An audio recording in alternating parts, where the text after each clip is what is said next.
तो इस क्वेश्चन में आपको जो है VRMS दिया गया है, 220 वोल्ट दिया गया है और इसके बाद फ्रीक्वेंसी जो है आपको 50 हर्ट्ज दिया गया है। ये जो है अल्टरनेटिंग करंट का क्वेश्चन, यानी कि अल्टरनेटिंग करंट का जो क्वेश्चन होता है उससे पूछा गया है। और रेजिस्टेंस यानी कि R जो है आपको दिया गया है 20 ओम और इसके बाद कैपेसिटर यानी कि XC जो है दिया गया है आपको 25 ओम और इसके बाद जो रिएक्टेंस है यानी कि XL जो है आपको दिया गया है 45 ओम। ओके, और भी कोई और इन्फॉर्मेशन है तो कोई भी इन्फॉर्मेशन नहीं है। और आपको पूछा गया है करंट यानी कि IRMS पूछा गया है। तो IRMS क्या होता है?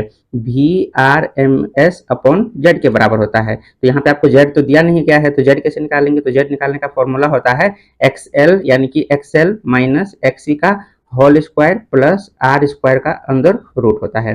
तो XL कितना दिया गया है 45 माइनस XC कितना दिया गया है 25 और इनका हम स्क्वायर कर देंगे और R कितना दिया गया है 20 दिया गया है, तो इसका भी स्क्वायर करके जो है हम रूट ले लेंगे। नेक्स्ट स्टेप में क्या आ जाएगा? यहाँ से 20 का स्क्वायर आ जाएगा और यहाँ से भी जो है 20 का स्क्वायर आ जाएगा और इसका रूट ले लेते हैं।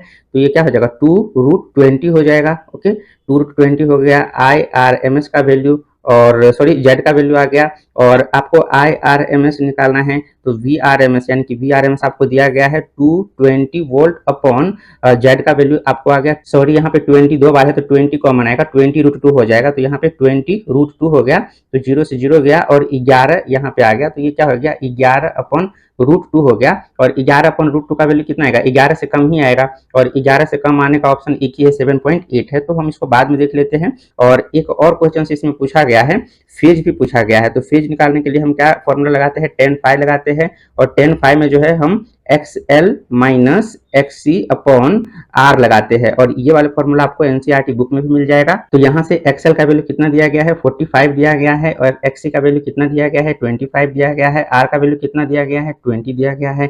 45 माइनस 25 कितना हो जाएगा 20 अपॉन 20 क्या हो जाएगा 1 हो जाएगा। tan phi का वैल्यू आपको कितना आ गया 1 आ गया, यानी कि phi का वैल्यू कितना आ जाएगा 45 डिग्री पे ही 1 होता है।